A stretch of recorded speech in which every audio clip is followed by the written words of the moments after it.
ಶ್ರೀಗುರುಭ್ಯೋ ನಮಃ. ಹರಿ ಓಂ.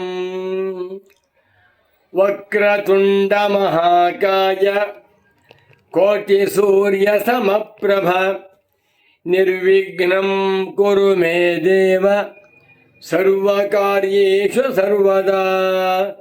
ಗುರವೇ ಸರ್ವಲೋಕಾನಾಂ ಭಿಷಜೇ ಭವರೋಗಿಣಾಂ ನಿಧಯೇ ಸರ್ವವಿದ್ಯಾನಾಂ ದಕ್ಷಿಣಾಮೂರ್ತಯೇ ನಮಃ.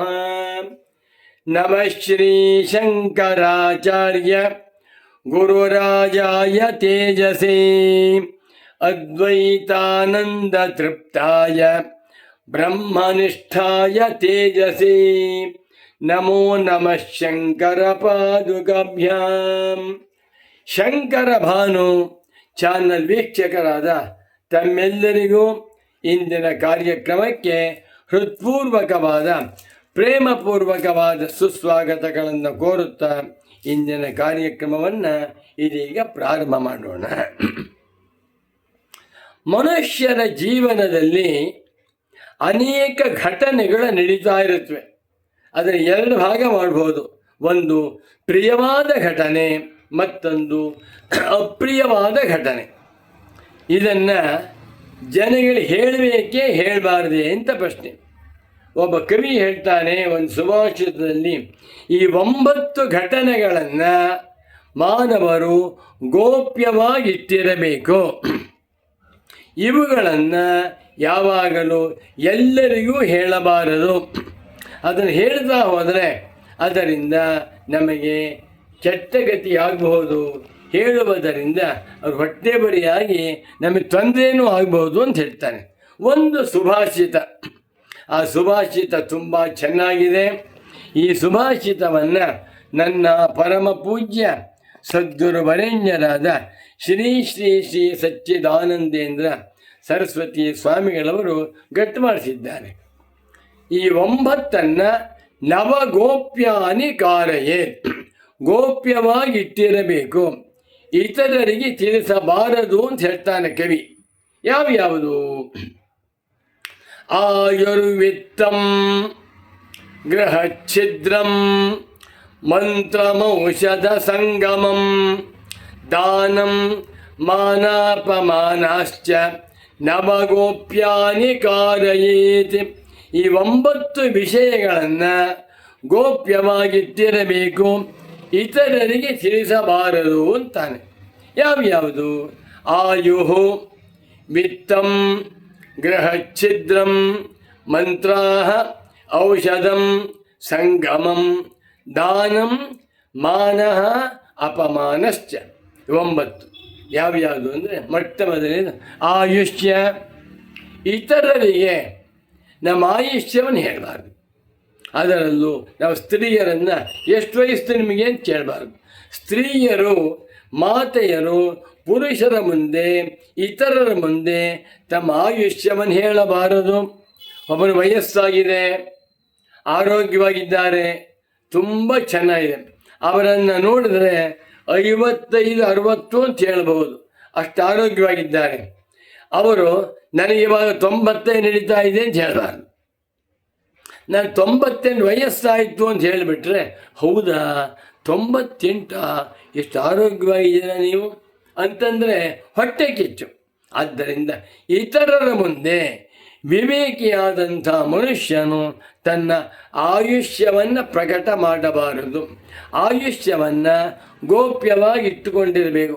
ಎಷ್ಟು ವಯಸ್ಸು ಅಂತ ಕೇಳಿದರೆ, ಎಷ್ಟೋ ಭಗವಂತನ ಅನುಗ್ರಹದಿಂದ ವಯಸ್ಸಾಗಿದೆ, ಗುರುಗಳ ಆಶೀರ್ವಾದದಿಂದ ಆರೋಗ್ಯವಾಗಿದ್ದೇನೆ, ಇಷ್ಟೇ ಹೇಳಬೇಕು. ವಯೋವೃದ್ಧರು ತಮ್ಮ ವಯಸ್ಸನ್ನು ಯುವಕರ ಮುಂದೆ ಹೇಳಲೇಬಾರದು. 1. 2ನೇದು ವಿತ್ತಂ. ಎಷ್ಟು ನನ್ನ ಹತ್ರ ಡಿಪಾಸಿಟ್ ಇದೆ, ನಾನು ಬ್ಯಾಂಕಿನಲ್ಲಿ ಒಂದು 50 ಕೋಟಿ ಇಟ್ಟಿದ್ದೇನೆ ಏನ್ಬಿಟ್ರೆ ತೊಂದರೆ. ಸರ್ಕಾರದವ್ರು ಕಣ್ಬೀಳುತ್ತೆ, ಕಳ್ಳರು ಕಣ್ಬೀಳುತ್ತೆ. ಎಷ್ಟು ಸಂಬಳ ನಿಮಗೆ? ನನಗೆ ತಿಂಗಳಿಗೆ 4 ಲಕ್ಷ ಸಂಬಳ ಅಂದರೆ, ಓಹೋ 1 ವರ್ಷಕ್ಕೆ 1/2 ಕೋಟಿ ಸಂಪಾದನೆ ಇದೆಯಾ? ಅಬ್ಬಾ ಅಷ್ಟೊಂದು ಬರುತ್ತಾ? ನಮ್ಮ ಮಗನಿಗೆ ಬರೀ 50,000 ಅಂತ ಹೊಟ್ಟೆ ಕಿಚ್ಚು. ನಮ್ಮ ಸಂಪಾದನೆಯನ್ನು ನಮ್ಮ ಧನವನ್ನು ಬ್ಯಾಂಕ್ನಲ್ಲಿ ಇಟ್ಟಿರುವುದನ್ನು ಇತರರು ಯಾವತ್ತೂ ಹೇಳಬಾರದು. ಧನದ ವಿಷಯದಲ್ಲಿ ಗೋಪ್ಯವಾಗಿರಬೇಕು. ಎರಡಾಯಿತು. ಒಂದು ಆಯುಷ್ಯ, ಎರಡು ಹಣ, ಮೂರನೇದು ಗೃಹ ಛಿದ್ರಂ, ಮನೆಯಲ್ಲಿರುವಂಥ ಗಲಾಟೆ ಜಗಳ ಇತ್ಯಾದಿಗಳು. ಪ್ರತಿಯೊಬ್ಬರ ಮನೆಯಲ್ಲೂ ಗಂಡ ಹೆಂಡತಿ ಜಗಳ ಇದ್ದೇ ಇರುತ್ತೆ. ಗಂಡ ಹೆಂಡತಿ ಜಗಳ, ತಂದೆ ಮಕ್ಕಳ ಜಗಳ, ಅಳಿಯ ಮಾವನ ಜಗಳ, ಅತ್ತೆ ಸೊಸೆ ಜಗಳ ಇದ್ದೇ ಇರುತ್ತೆ. ಗೃಹಛಿದ್ರ ಅಂದರೆ ಮನೆಯಲ್ಲೇ ನಡೆಯುತ್ತಿರುವಂಥ ಗಲಾಟೆ, ಕಳ್ಳರು ಬಂದು ಕಳ್ಳತನ ಮಾಡ್ಕೊಂಡು ಹೋದ್ದು, ನಾವು ಕಳ್ಕೊಂಡಿದ್ದು ಯಾವುದನ್ನು ಹೇಳಿ ಇದಕ್ಕೆ ಶತ್ರು. ಗೃಹಛಿದ್ರ ನಮ್ಮ ಮನೆಯ ಸಂಸಾರದ ತಾಪತ್ರಯಗಳನ್ನು ಇತರರ ಮುಂದೆ ಯಾವತ್ತೂ ಹೇಳಿದರೆ ಹೌದಾ ಹಾಗಾಗಬೇಕು ಅವನಿಗೆ, ಇನ್ನೂ ಆಗಲಿ ಬಿಡಿ. ಗಂಡ ಹೆಂಡತಿ ಜಗಳ ಆಗಲಿ ಕಣ್ರಿ, ನಮ್ಮನ್ನು ಮದುವೆ ಕರೀಲಿಲ್ಲ ಅನುಭವಿಸ್ಲಿ ಅಂತಾರೆ. ನಮ್ಮ ತಾಪತ್ರಯವನ್ನು, ಮನೆಯ ಸಂಕಟವನ್ನು ಇತರರ ಮುಂದೆ ಎಂದೆಂದಿಗೂ ಹೇಳಿಕೊಳ್ಳಬಾರದು. ಮೂರಾಯ್ತಲ್ವೇ, ಆಯುಷ್ಯ, ವಿತ್ತ ಮತ್ತು ಗೃಹಚ್ಛಿದ್ರ. ನಾಲ್ಕನೇದು ಮಂತ್ರ.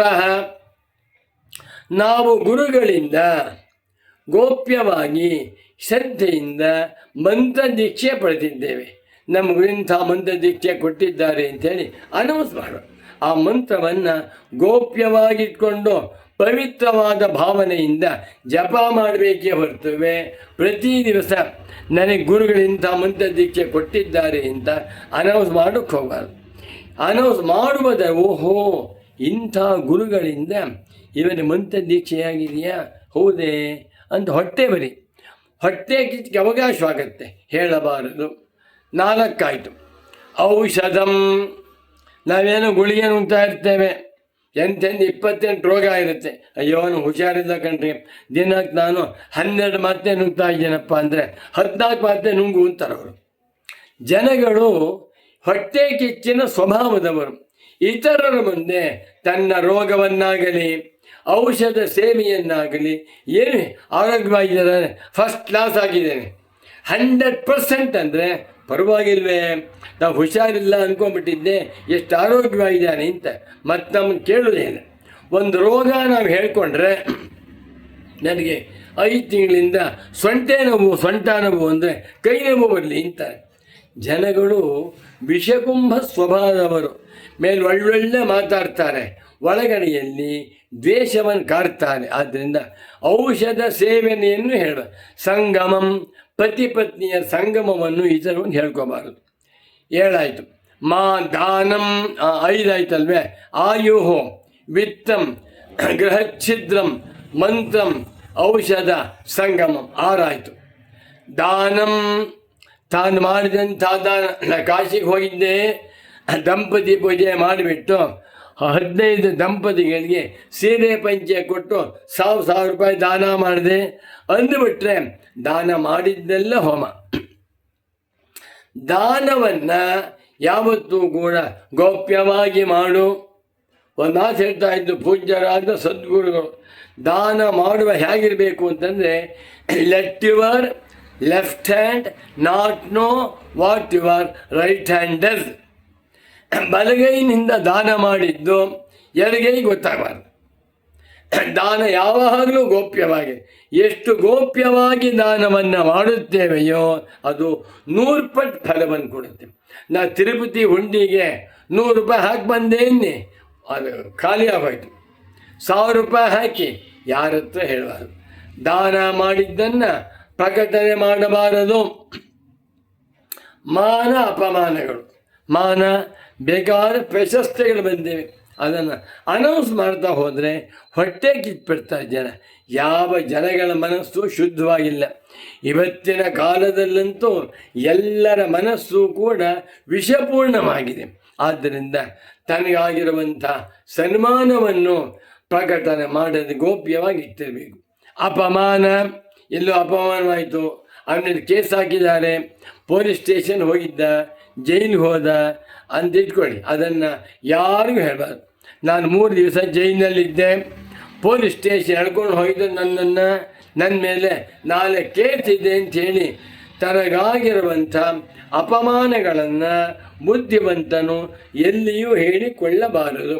ಹೀಗೆ ನವಗೋಪ್ಯಾನಿ ಕಾರಯೇ, ಈ 9 ವಿಷಯಗಳನ್ನು ಗೋಪ್ಯವಾಗಿ ಇಟ್ಟಿರಬೇಕು ಅಂದರು. ಯಾವ್ಯಾವುದು?